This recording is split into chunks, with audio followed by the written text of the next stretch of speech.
অনেকদিন পরে আজকে দিদা আসছে বাড়িতে, তাই দিদা তো নিরামিষ খায়। দিদার জন্য সন্ধ্যাবেলাতে নিয়ে এসেছে এই যে সিঙ্গারা।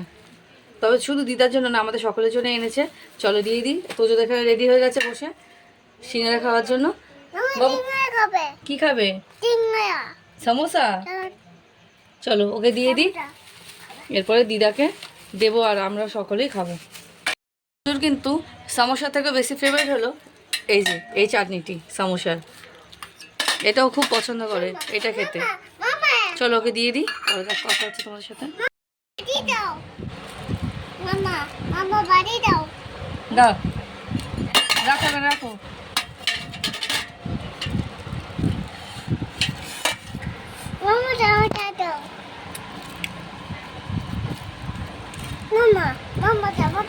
এই গাড়াটা এত টাইট করে বাঁধা, খুলতে বেশ সময় লাগবে। খুলতে পারছি না, হাতে যেহেতু নখ নেই খুলতে পারছি না। এইভাবে দাঁত দিয়ে সাইডটা কোনটা ফুটো করে দিলাম ওকে। এই যে হাতে বার করে নিয়েছে সমোসা তোজো। চলো খেয়ে নাও। গরম বাবু, সমোসা ভালো, গরম গরম। কেমন খেতে বাবা? দেখিয়ে দাও, সবাইকে বলো কেমন খেতে। ওই যে তোজো দেখিয়ে দিচ্ছে কেমন খেতে, দেখে দাও সকলে। খাওয়ার পরে এইভাবে রিভিউ দেবো কিন্তু সবাই। দেখিয়ে দাও কেমন খেতে বাবা। ওই যে পাকা বুড়ো একটা। চলো রাখি। তোজোর এখানে সিঙ্গারা খাওয়া হয়ে গেছে, দেখেছো কত খেয়েছে ও। আর এই যে এখানে শশা বার করেছি, শশাটা কাটা হবে এখন, দিদাকে মুড়ি দেওয়া হবে তাই। আর এই যে দিদার বাসন বার করে দিয়েছি, দিদা যেহেতু নিরামিষ খায় দিদার বাসন আলাদা রাখা থাকে, দিদার বাসন বার করেছে। এখানে মা কেটে নিচ্ছে শশাটা, কেটে নিলে দিদাকে দিয়ে দেবো মুড়িটা। এই যেই ঘরে রয়েছে মুড়িটা বার করে নিই আমি।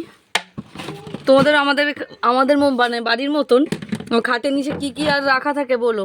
আমাদের খাটের নিচে দেখছো পুরো একদম জাম হয়ে গেছে, এত জিনিস। এটা বাঙালিদের কালচারেই পড়ে, খাটের তলা ভর্তি। খাটের তলা কখনো বাঙালিদের খালি থাকে না, খুব কম বাড়িতে। আর এই যে দেখো ওখানে মুড়ি রাখা রয়েছে। আর এই যে বিস্কুটগুলো যে দেখতে পাচ্ছ, এগুলো আমাদের গোপাল ঠাকুরকে খেতে দেওয়া হয়। গোপাল ঠাকুরের প্রসাদই বলা যায়, প্রতিদিন দেওয়া হয় সকালবেলা, সেইগুলোই রয়েছে এখানে। চলো নিয়ে চলে যাই ঘরে, দিদাকে দেওয়া হয় মুড়িটা। দিদার বাটির মধ্যে একটা শশা আলাদা কুচিয়ে দেওয়া হয়ে গেছে, দিদা আলাদা বাসনে খায় তাই দিদার জন্য আলাদাভাবে শশাটা এখানে কুচিয়ে দেওয়া হয়ে গেছে। আর এর সাথে দিয়ে দিলাম মুড়ি। আর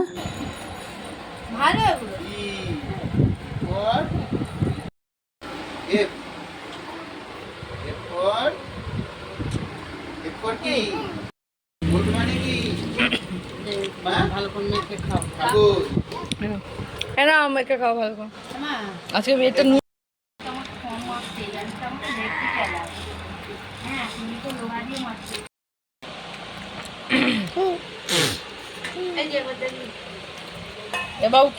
এই যে এখানে দিদা আমাদের জন্য নিয়েছিল বিস্কুট, এগুলো চা দিয়ে খেতে খুব ভালো লাগে জানো তো। আমি যদিও বা খাই না, যারা খায় তারাই বলে ভালো লাগে তাই বললাম। আর এখানে ছিল মিষ্টি, আর এই প্যাকেটটার মধ্যে ছিল দেখো জংলি পাতা। এটাকে কিন্তু বেটে খেতে কিন্তু দারুণ টেস্ট লাগে। এটা অ্যাকচুয়ালি বেটেই খায়। এটাকে তোমরা কী নামে ডাকো সেটা কিন্তু বলো। আমরা খারকোল পাতা বলে থাকি, অনেকে আবার ভেটকোল পাতাও বলে। তো তোমরা কি বলে ডাকো সেটা কিন্তু অবশ্যই কমেন্ট করে জানিও। আর দেখো এর সাথে এনেছিল কিন্তু এই যে এই 3টে নারকেল, একদম খোসা ছাড়িয়েই নিয়ে এসেছিলো। আর এই প্লাস্টিকটার মধ্যে ছিল দিদার হাতে ভাজা মুড়ি। এটা বাবু নিয়ে এলো কিন্তু হাতে করে। আর এখানে রাতের খাবারের জন্য চাউমিন সিদ্ধ করতে বসিয়ে দিয়েছিলাম দিদার কড়াইতে। দিদার আলাদা যেহেতু কড়াই, তাই দিদার কড়াইতে অল্প করে সিদ্ধ বসিয়েছিলাম। আর আমাদেরও হবে, তবে দিদারটা হোক তারপরে আমাদেরটা বসাবো।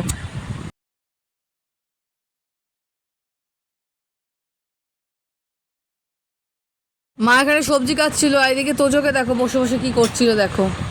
খেলা নেই, খেলছিল কম ফেলছিল বেশি। এইভাবে কোন বাচ্চা খেলা করে আমার জানা নেই, আপনাদের জানা থাকলে অবশ্যই কিন্তু জানাবেন কমেন্ট করে।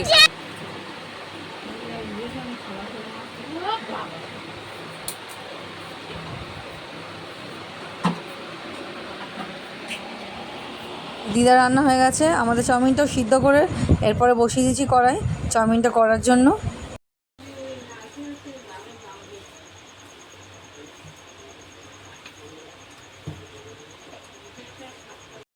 তেল গরম হয়ে গেছে, এবার এখানে রেখে দেওয়া আলু আর পেঁয়াজ একসাথে দিয়ে দেবো।